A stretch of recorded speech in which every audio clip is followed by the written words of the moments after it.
And welcome everyone. You're listening to Italk106.7 FM, the voice of the mountain. I'm your host, Jineane Ford. Thank you for rolling with us this afternoon. I have Mark Osterman on the phone right now, and he's part of the Stop Lava Run group, trying to fight all these hideous wind turbines, solar fields, everything, you name it, that's getting ready to roll all over our White Mountains. And Mark, you said that there were a few surprises in this last planning and zoning meeting, correct? Yes, there was. Tell us what happened. Well, one of the biggest surprises, I guess, was the fact that nobody knew about this was coming up, not even from the response of the Commission Board of Planning and Zoning. The CEO of Triple Oaks actually put in their application for their permit from the county 12 days ago. Nobody knew it. It never came out on anything from the county. We've had somebody watching the county all the time, actually putting requests in to be notified as soon as a application came in. No notification, no nothing. They just kept it silent. And part of the bad thing about that is, did they keep it silent for a reason? They knew from the last meeting that this meeting here was to talk about putting in getting an application or getting something in to the Board of Supervisors to put a moratorium on this, and it looked like they were going to do that. Now we don't know if that moratorium, if we get it, will cover Triple Oaks permit. Right. And make them wait until the moratorium's over, until the ordinances get changed. So timing was a little bit unreal. It went in several days after the last meeting and they were talking about this moratorium. So why did they hurry up and get that in, and then nobody even knew it came in? Yeah, it's so sad because they want the county boards of supervisors in Apache and Navajo County, planning and zoning, everything. It's very clear that for years they've been all in with Real AZ and promoting. They've been promoting all of these wind turbines and solar fields. And the sad thing is that kind of the fix is in a little bit, and they're not. They are so deep into it. They're doing everything they can to make it easy for all of these foreign companies and everything to come in here and do this. And it's really sad. I hear a lot of the people, the protesters and different people complaining, whether it's with Stop Lava Run or over here in Navajo County, I hear them all complaining, thinking that, like, kind of believing in the boards of supervisors saying, oh, there's nothing we can do. It's beyond our, you know what I mean? And kind of believing they're sweet, we're listening. No. And then there's all these hidden things, like you say, and quiet. And, we begged for 2 years to change ordinances, okay, in Navajo. Yes. And we got zip, nothing, nada, nothing. Yeah, and this is crap about not being able to change things. I mean, it's happening all over especially in the western part of the country.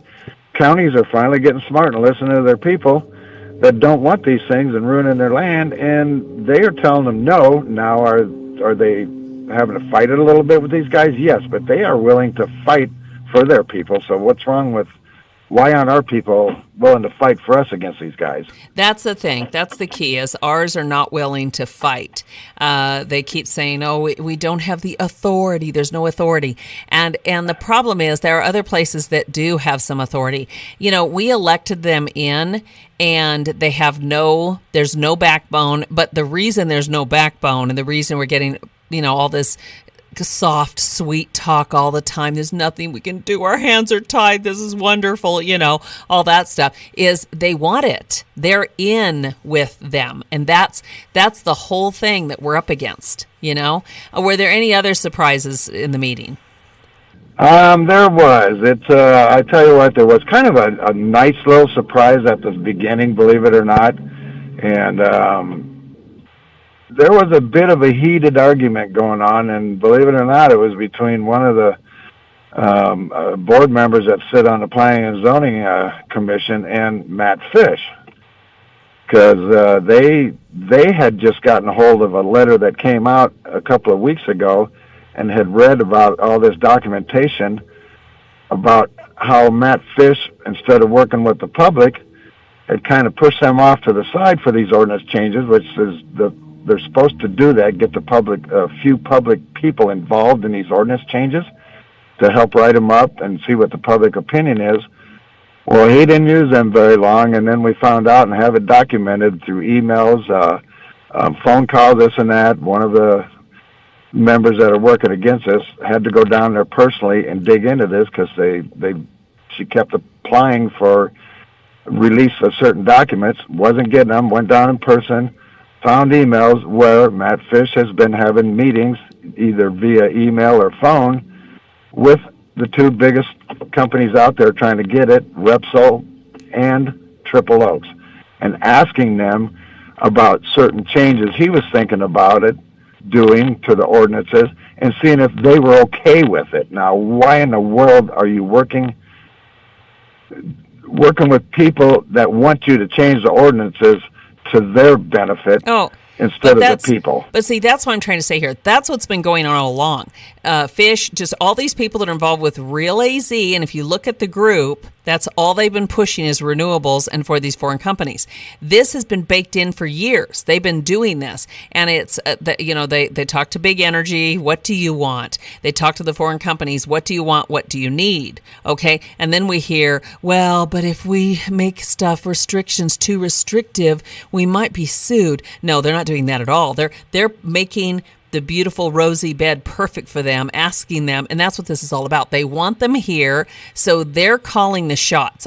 It's kind of like they invited the foreign, I guess it was 25,000 spending some advertising over, come to Arizona, we're the perfect place. We have open big old lines, come here, put your wind turbines up, all that stuff. And people are not understanding that this has been baked in for a long time, and it's bigger. It's much bigger than anybody realizes. So you've got Real AZ at the top, and you've got board members and all the members of Real AZ on our boards of supervisors and in our towns. Do you follow me? The head of town development. I follow you. I follow you 100%. Yeah. So they just look at all the, and we've heard that some people say, well, we're the poor people of our counties are kind of dumb and ignorant. Oh, well, this is going to be so wonderful, and you just don't understand. This is much bigger. It's more complex than all of us, and it's a giant money grab. Yeah.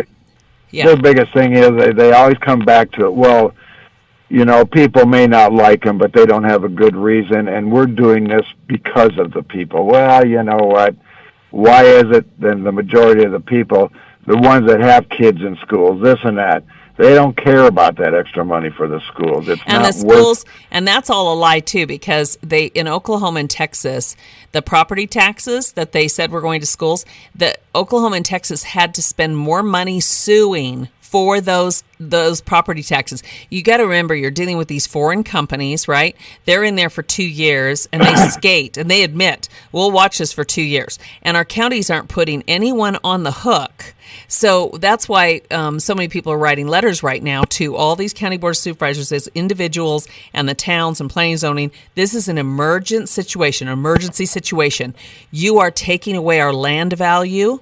Okay, because within 5 miles of the wind turbines, your land values in Oklahoma and Texas fell 50%. Okay, within 5 miles, and we are notifying you that you are in violation of your public office. I mean, we voted you in, and you're not protecting any of us. We're going to lose all our land value, and it's going to go down the tubes, and not to mention the hideous situation it's going to, for our whole tourism, for everything else. It's just so sad. It's a giant money grab. And I've said this several times before. People have heard me say this. 100 years down the road, Mark, 100 years, you and I are gone, and somebody will pass by, and there will be all these giant tumors in the land. They just rubbed a couple feet of dirt over them, 4,000 tons of rusting rebar, steel, and lime under each one of these that's underground. They don't take them out. Mind you, everyone, under each wind turbine, 4,000 tons of landfill. Then they're not anything but green. So they'll say, oh, that was a part of that big scam. where they all took this big money grab, $98 billion, and they never even used them. They don't even have to use them. Oh my gosh. And if they use them for 2 years, we'll end up with a mini nuclear in 10. They'll be obsolete, buried in the ground, 8,500 of them all over us, you know? Yep. And those people that are driving by that 80 to 100 years from now, they're going to look out there and say, how could people back then be so stupid? Yeah. And they'll hear that, you know, like people tried to fight, but it was the almighty dollar. And, you know, they just ran over the little guys. And that's what's, you know, it's just sad. Now we hear that, Jineane, go ahead. Jineane, we both know that everything to do with these things, it's all about the money. Mm-hmm. Every bit of it. And it's the people that want it, somehow or another, they're getting money for it. And you know what? Greed makes people do a lot of strange things. And these people that they believe these used car salesmen out there selling these things that they're going to get this money forever and for 30 years, whatever. And that greed overtakes them. Yeah. And they don't get it. You're going to get it for maybe 2 years if you're lucky. Yeah. And then you're going to end up with a trash heap on your property. Yep. And never see them again. Yep. It's just all too sad. Will you hang on with me for another segment? I sure will. Okay, hold on, everybody. Keep it right here. We'll continue our conversation with Mark Osterman with Stop Lava Run about the wind turbines and solar fields that are taking over Apache and Navajo County very soon, if everyone lets this happen. Keep it right here. Italk 106.7 FM, the voice of the mountain.